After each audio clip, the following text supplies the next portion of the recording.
change your world. It's time to let it go. The things you used to think, the things you used to know, they don't help you anymore. It's time to change your mind. If it's peace you want to find. This is Kurt Kaikonen, pastor of Calvary Chapel, Waterford, at your neighborhood church. Today on Change Your World, we'll be in the book of John. So grab your Bible and let's get started.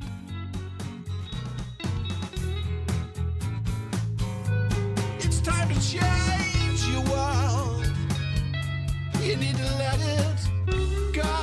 Oh, oh.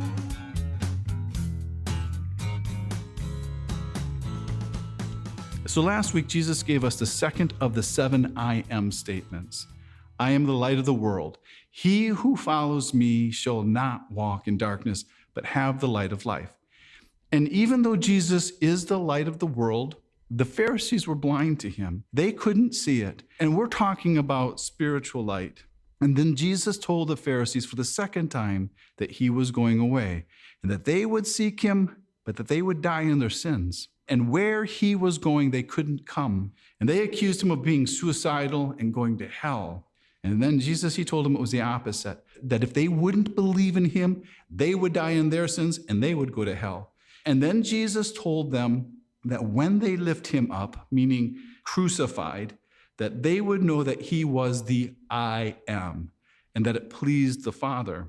And then Jesus turned to the others who were there. And he told the ones who were around him who did believe that if they abided in his word, that they were his disciples and that they would know the truth and that the truth would make them free. And this made the Pharisees crazy. Then they started yelling that they've never been in bondage because they were Abraham's children. And Jesus acknowledged that they were Abraham's descendants, but that they weren't Abraham's children because they didn't act like Abraham, that the real father was the devil because they acted like the devil and they wanted to murder and to lie like the real father. And then Jesus told them that if anyone kept his word, they would never see death. And then the Pharisees, they changed Jesus' words and they said, taste death. Though Jesus, he didn't say taste, he said see death. And then they went on this really big rant about Abraham, about him being dead, and about the prophets, that they're all dead. Everybody's dead. And then Jesus told them that before Abraham was, Jesus said, I am. And that's when they tried to stone Jesus, but he walked right through them. And so now we're starting in chapter 9, and it's Saturday. And Jesus, he's going for a walk with his disciples. And so I'm assuming that they were walking somewhere by the temple because they saw a beggar. And a lot of people begged around the temple because people would give alms to the poor when making restitution, when they're trying to make peace with God. And we see the same kind of thing in the book of Acts at the Gate Beautiful, which was around the temple, where they had that lame man begging, and he was met by Peter and John. Where to us, this would be like Sunday morning, where we see more people out early on Sunday mornings with their cardboard signs trying to catch people on their way to church. And the Sabbath seemed to be a good day for begging around the temple. And so now the disciples, they see this man and they know that he was blind from birth. And maybe this beggar said something like, please help me, have pity, I've been blind from birth. But it seems like the disciples, that they're more interested in what Jesus thought about suffering and about sin and who caused it and whose fault it was, than the healing of this blind man. And so they asked him, whose sin? His parents or his? And it's really good to see here that the disciples, that they can ask Jesus about anything. And by this time, they already know that Jesus, he knows their thoughts. Because up to this point, they have already walked with Jesus for about 2.5 years. And so they're asking him, whose fault, whose sin? And I'm sure everybody with a child with a disability, they love Jesus' answer because he says, neither. Where some disabilities and some handicaps, they are caused by people's personal sins. And some with handicaps, they've caused them for themselves by their poor choices and sins they've committed. And we know that some birth defects, they're caused by the choices made by parents, like drugs or alcohol or other kinds of abuse. But like here, only Jesus knows for sure what the causes are. And at this time, it was a very popular belief that all suffering came from somebody's sin. It's like the story of Job, of what Job's friends were accusing Job of. They were accusing him of sin. But Jesus says here that it's neither this man nor his parents sinned, but that the works of God should be revealed in him. All right, so you might think by reading this that God caused this man's blindness so that he could be healed. But that's not true. All disabilities and handicaps are a result from man's fall in the Garden of Eden from the beginning of creation. So this passage, it's not saying that God caused this man's blindness. And actually, there is no punctuation in the original Greek manuscripts. So this passage, it could also be read, neither has this man sinned nor his parents, but that the works of God should be manifest in him. I must work the works of him that sent me while it is day. Or Jesus, he's just telling the disciples that he's going to do the works of God in him while it is day. So it's not that the blindness was caused so that Jesus could do the works of God, which makes this really about as clear as mud. But Jesus is talking about doing the works while it's day and him being the light of the world. And so he's saying his life here as a man on earth is going to be short. And so he's just comparing this to being one day. And that when he leaves this world, it will be night, and the works that he's doing, they're going to end. And so he needs to be busy to finish all the works that the Father has for him. And it might seem a bit strange that Jesus, he would bend down to spit on the ground and make clay. And we know that the man, that he couldn't see what Jesus was doing. Because if he did, do you think he would receive the spit mud in his eyes? Where we don't read anywhere here that Jesus asked the blind man, did he want his eyes anointed? Where Jesus here, he didn't even ask him if he wanted to be healed. We don't read that Jesus here ever promised him or expressed to him in any way that he would heal him. We're only told that Jesus, after anointing his eyes with the spit clay, that he sent him to a pool called Sent to wash his eyes. Now, there's a few things that this should remind us about. One, Jesus making clay in the dirt on the ground. That reminds us of God when he formed man, that he formed man from the dust of the ground. That's in Genesis. And he made man from clay. So you really can't escape that here. And now Jesus, he's recreating this man's eyes from the clay on the ground. And then he tells him to go wash. And you gotta think, well, what else could this man ever really do?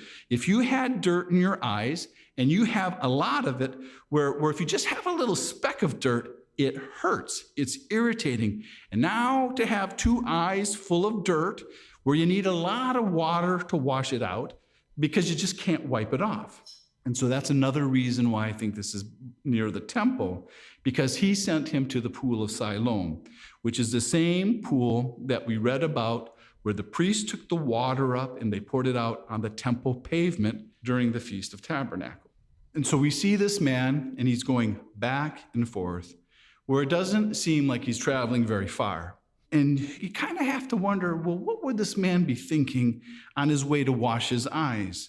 Maybe he's thinking, I'm blind, it's Saturday, it should have been a real good day for begging, and it's the only day when people are real generous, and now I can't beg.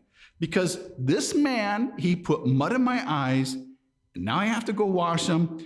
If I ever catch this man, Jesus, and he went, and then he washed out his eyes, and he comes back seeing, and it blows his mind, because he never expected to see. Where he tells himself later that no one ever born blind has ever been healed. So he would have never believed it, even if Jesus did tell him. And then he goes back, and Jesus is no longer around. But there's these people there who are called neighbors here, who are probably other beggars, and they recognize this blind man, and they can tell that he can see now. But they can't rationalize it. And so they said things like, no, that's not him. It just looks like him.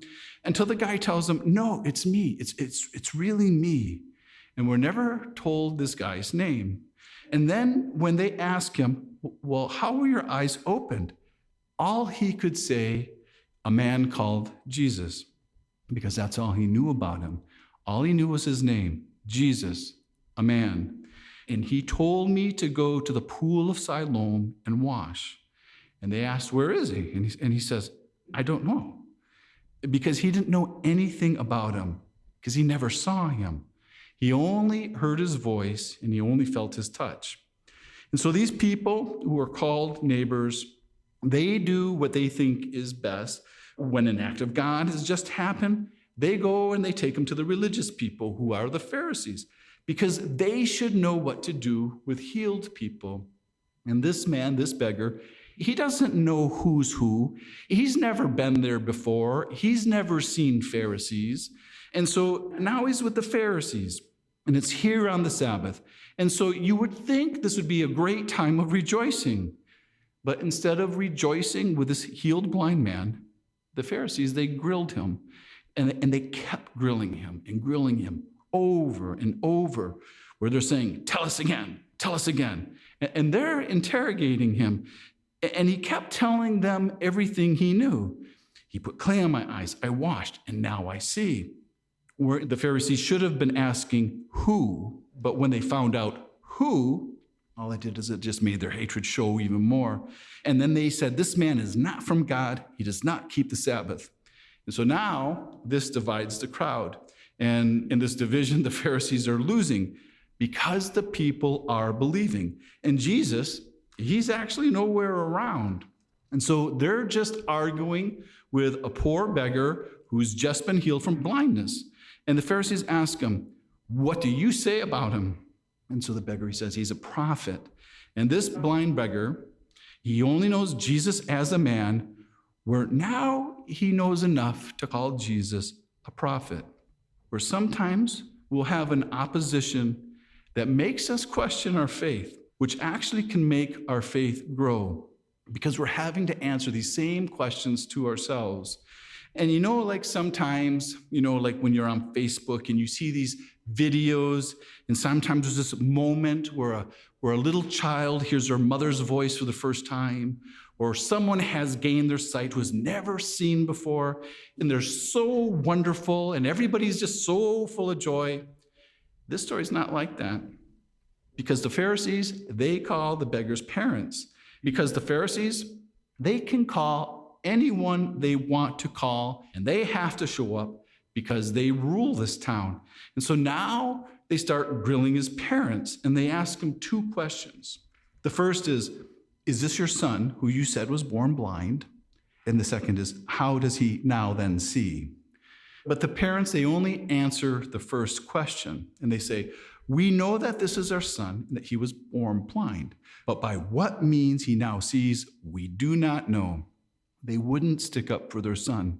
And it's because of their fear for the Jewish leaders, the fear of being excommunicated and kicked out of the synagogue, because they knew that Jesus was a bad topic with the Pharisees.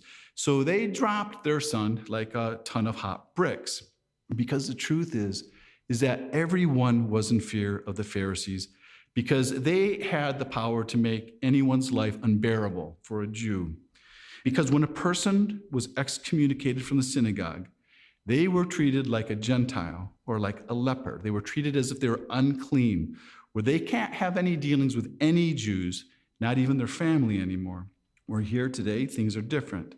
If you're kicked out of a church nowadays, there's always another church that you can go to, but that's not the way it was with them. With them, there's nowhere else to go. And so these parents, they cop out, and they put it back on the shoulders of their formerly blind son and say, he's of age, ask him. And so they do. And so the Pharisees, they go back to him, and they say, give God the glory. We know this man is a sinner. Now, where this almost sounds good, where these guys, they might be a little bit off, but they're saying here, give God the glory. But this phrase, give God the glory, what it actually means, it means We know that you've been lying up till now, so now tell us the truth. This is the same exact phrase that's used in the book of Joshua when trying to get a confession from Achan before they stone him to death, where they're really here calling him a liar and they're threatening him. Okay, so now you got this beggar, and now he's had enough, and he's not going to take it anymore. And so now he's getting a little bolder, and he starts sassing them back. And he says to them, he says, if he's a sinner or not, I do not know. One thing I do know, though I was blind, now I can see. And then he sang the rest of Amazing Grace to them. He really didn't do that. But what he did do is that he defended Jesus, where he does admit he didn't know if Jesus was a sinner or not. But now, to this beggar, Jesus is not just a prophet, like he said before, but now he's somebody that he'll defend. And then the Pharisees, they ask him again, how? How did he do it? And the beggar, he smarts back at them again, and this time sarcastically, why? Do you also want to become his disciple? And knowing it or not, this beggar, he now calls himself a disciple of Jesus. And so now the Pharisees, they're uncontrollably enraged, and they shout back at him and they say, we are Moses' disciples. We know God spoke to Moses. For this fellow, we do not know where he's from. And so the Pharisees, they're back there once again talking about where is he from? Where is he from?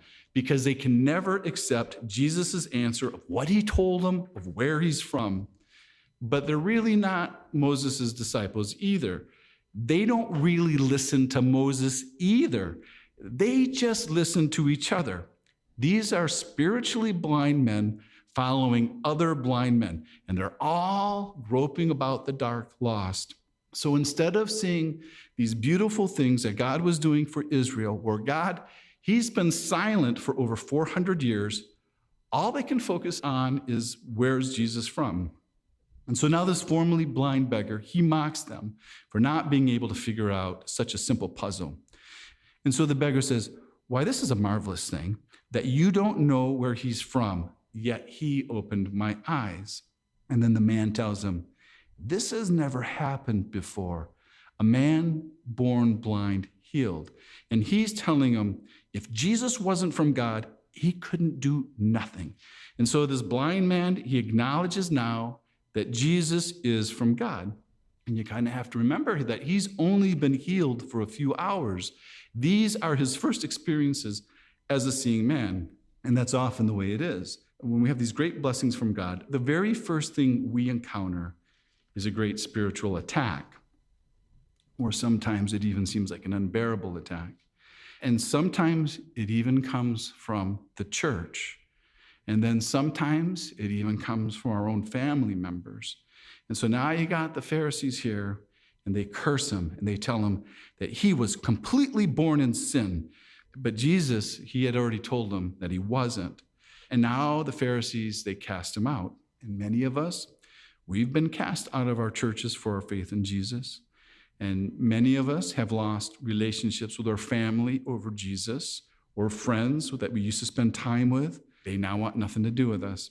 And for this man, it was all because Jesus opened his physical eyes. Where for us, it's because Jesus opens our spiritual eyes. And so now this beggar, he walks away, and he walks away beaten. And have you ever had an argument you never wanted to have, and you never thought you'd ever have it, where nobody wins and it wasn't your fault, and it happens so quickly, and then it's done, it's all over with, and you lost things because of the argument? Like this guy, where he's losing his right to go to the temple. And then you're kind of feeling guilty about what you said, and there's no way to change it because it's already been said. And then here comes the best part of the whole story, where this man, he doesn't go and seek Jesus, but Jesus seeks him again. And that's because Jesus, he didn't heal him to leave him destitute. And so Jesus, he finds him. And the beggar, he doesn't recognize him because he's never seen him before. And Jesus asks him if he believes in the Son of God. And the beggar says, who is he, Lord? And that word Lord here, all that means is sir. And Jesus reveals himself. And he says, you have both seen him, and it is he who is talking to you. And you kind of got to go, wow, where nobody ever recognizes Jesus just by the way he looks. Because Jesus, he just looks regular. And it says here that the beggar worshiped. And it says here that Jesus, he also received his worship. So you have this man who can no longer worship in the temple, but now he's worshiping in the presence of God himself. He's worshiping before Jesus. And Jesus tells everyone around with him that this is why he came into the world, for judgment, to make the blind, which is the spiritually blind, see, and to make those who say they can see, to make them blind. And you notice that there's these Pharisees that they're traveling around with Jesus. So they're kind of like these secret agents or like these spies, and they just want to justify themselves. And they're saying to him, they said, are we blind also? And then Jesus tells them, because they say they can see, he says, you're still in your sins. So the lesson here is we're all blind unless Jesus opens our eyes. And in the Bible, there are 3 cases recorded where Jesus healed blind men. There's the first one in Matthew 9:27, where it says it was 2 blind men calling after Jesus, where they sought Jesus out. And with these men, Jesus asked them if they believed he could heal them. And they said, yes. And so he touched their eyes and they were healed. There was no spit, there was no clay. He just touched their eyes and they were healed. And then the second case was in Mark 8:22. There's a blind man who was brought to Jesus, and he was brought to Jesus by others. He did not come of himself, and they begged Jesus to heal their friend. Where Jesus, he spit in their eyes, and then he put his hands on them. It doesn't say he touched his eyes, and the man had a partial healing, where he saw men like trees. And then Jesus, he put his hand on him again, and his eyesight was restored. And so this guy, the second guy, he was brought by others. They believed, no clay, and it takes Jesus 2 times. And then you have our third case here, where the man, he didn't seek healing. He didn't know who Jesus was. He had no faith, where the healing came first, and then the persecution, and then the faith. And then that's when he believed in Jesus. Where you need to see here that Jesus, he doesn't use formulas for healing, and he doesn't use formulas for faith. We all come to Jesus individually in different ways. And it's like when we read in 1 Corinthians about spiritual gifts. It's never called the gift of healing. It's called the gifts of healing, plural. There is no gift of being a healer. There's only gifts of healing, where each healing is a gift, and each one, it's personal. We can't put Jesus in a box to make it convenient for us. We can't say we know the only way he works. Sometimes Jesus, he heals immediately, and sometimes it's over time. And then sometimes there's faith, and sometimes there's no faith. Sometimes it's naturally, sometimes it's with doctors, and sometimes it's supernaturally without doctors. And sometimes he chooses not to heal at all. But you have to realize that Jesus, he's the Lord, and he always cares, and he always knows what he's doing.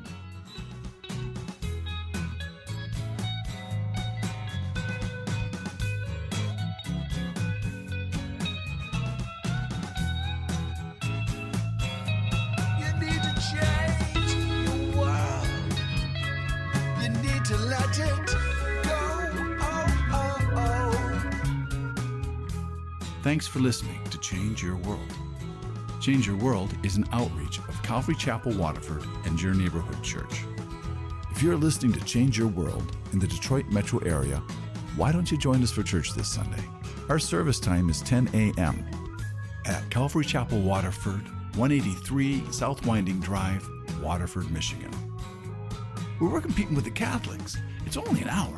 All the donuts you can eat, and you don't have to believe a thing we say, but it could change your world. You need to change your world. The rest of today's message can be heard at yourneighborhoodchurch.org. So check us out and download the app. And until next week, remember,